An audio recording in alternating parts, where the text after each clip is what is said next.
Hello बेटा बेटा एक रिवैल्यूएशन में एक टॉपिक रह गया था।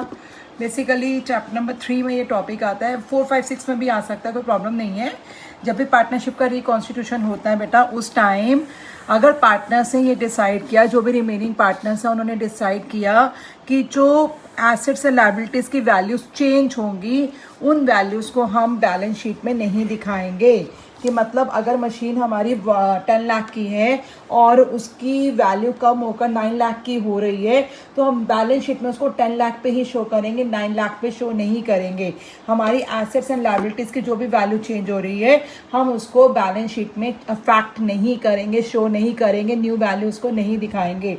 ऐसी सिचुएशन में बेटा क्या किया जाता है, क्योंकि रूल तो ये कहता है that you have to prepare the revaluation account. Revaluation account बनाकर जो भी एसेट्स एंड लायबिलिटीज़ की न्यू वैल्यूज़ हैं उन्हें बैलेंस शीट में दिखाना है। बट बेटा पार्टनर से ऐसा डिसाइड किया कि हम अपनी एसेट्स एंड लायबिलिटीज़ की वैल्यूज़ को अफेक्ट नहीं करना चाहते, तब क्या करेंगे। चैप्टर 3 के पॉइंट ऑफ व्यू से ज़्यादा इंपॉर्टेंट है ये चीज़। वैसे चैप्टर 4 में जब एडमिशन होता है पार्टनर का, जब रिटायरमेंट होती है, डेथ होती है, तब भी कर सकते हैं, प्रोसेस सेम रहता है। बट अभी देखो, जब पार्टनर्स का प्रॉफिट शेयरिंग रेशो चेंज होता है उस टाइम क्या करेंगे। फॉर एग्जाम्पल XYZ पार्टनर्स हैं जिनका रेशो 5:3:2 है, ओल्ड रेशो, न्यू रेशो है 2:2:1। जिस टाइम पार्टनर्स का रेशो चेंज हुआ, पार्टनर्स ने डिसाइड किया not to record the revised values of assets and liabilities. Assets and liabilities के रिवाइज वैल्यूज़ को रिकॉर्ड नहीं करेंगे। देखिए फर्नीचर 1 लाख का है, बढ़ के 4 लाख का हो रहा है। बिल्डिंग 10 लाख की है, कम होके 9 लाख की हो रही है। प्रिंटर 2 लाख का है, कम होके 1,60,000 का हो रहा है। क्रेडिटर्स 3 लाख का है, बढ़ के 4 लाख का हो रहा है। बिल पेबल 3 लाख का है, कम होके 2 लाख का हो रहा है। आउटस्टैंडिंग एक्सपेंसेस 1 लाख के, 1 लाख से 0 हो रहे हैं। तो वो कहते हैं जो इनकी पुरानी वैल्यूज़ है ना, बुक वैल्यूज़, बैलेंस शीट में यही वैल्यूज़ रहेंगे, न्यू वैल्यूज़ नहीं आएंगी। अब हम क्या करें, रूल तो कहता है भैया न्यू वैल्यूज दिखाओ, रीवैल्यूएशन अकाउंट बनाओ, रीवैल्यूएशन का जो भी प्रॉफिट लॉस आया ओल्ड पार्टनर्स में ओल्ड रेशो में बांट दो। बट पार्टनर्स कहते हैं नहीं, हम नहीं दिखाना चाहते न्यू वैल्यूज। तब क्या करेंगे, देखो तब हम क्या करते हैं। तब हम सबसे पहले देखते हैं कि पार्टनरशिप के रिकॉन्स्टिट्यूशन से, रेशो चेंज होने से, एडमिशन से, रिटायरमेंट से हमारा कौन सा पार्टनर गेनर बन रहा है, कौन सा पार्टनर सैक्रिफाइजर बन रहा है। तो old ratio minus new ratio किया हमने, old share minus new share किया। ये आपको माइनस करना आता है, फ्रैक्शन माइनस करना आता है। तो x का आंसर 1/10 आ रहा है, positive, it means x is a sacrificer. y का आंसर माइनस आ रहा है, it means y is a gainer. z का आंसर 0 आ रहा है। अच्छा, पहला काम हमने गेनर सैक्रिफाइजर निकाल लिया। सेकंड काम होता है बेटा, हमने ये देखना है कि नेट इफेक्ट क्या है।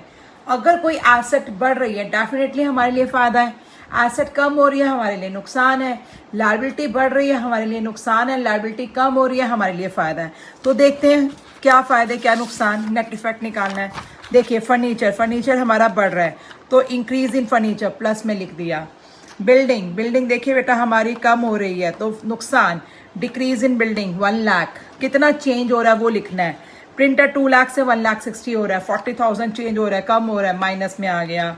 क्रेडिटर्स बढ़ रहे हैं, लायबिलिटी बढ़ रही है, नुकसान। जब नुकसान हो रहा है तो क्या करना है, हमने माइनस में लिखना है, इंक्रीज इन क्रेडिटर्स। उसके बाद बिल पेबल हमारे कम हो रहे हैं, लायबिलिटी कम हो रही है, फायदा, ठीक है। तो decrease in bill payable 1 lakh positive. And outstanding expenses, liability कम हो रही है, हमारे लिए फायदा, प्लस में लिखना है।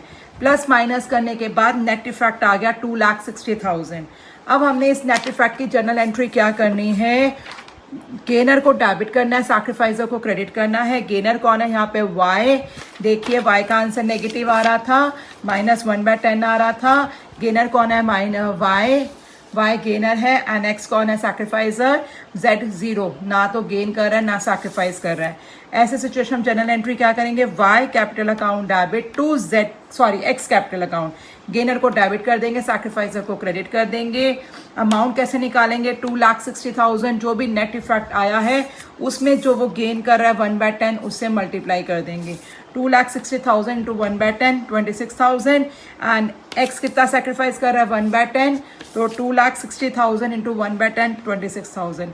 तो y को डेबिट कर दिया, x को क्रेडिट कर दिया। आपका क्वेश्चन ये होना चाहिए कि नेट इफेक्ट कई बार नेगेटिव भी तो आ सकता है, ज़रूरी तो नहीं है नेट इफेक्ट हमेशा पॉजिटिव आए। अगर नेट इफेक्ट नेगेटिव आएगा तो बेटा ये एंट्री हम रिवर्स कर देंगे, यहाँ हम सैक्रिफाइजर को फिर डेबिट कर देंगे, गेनर को क्रेडिट कर देंगे। ठीक है, अगर हमारा नेट इफेक्ट नेगेटिव आ जाता है तो एंट्री उल्टा हो जाती है, sacrificer debit and gainer credit. I hope it's clear.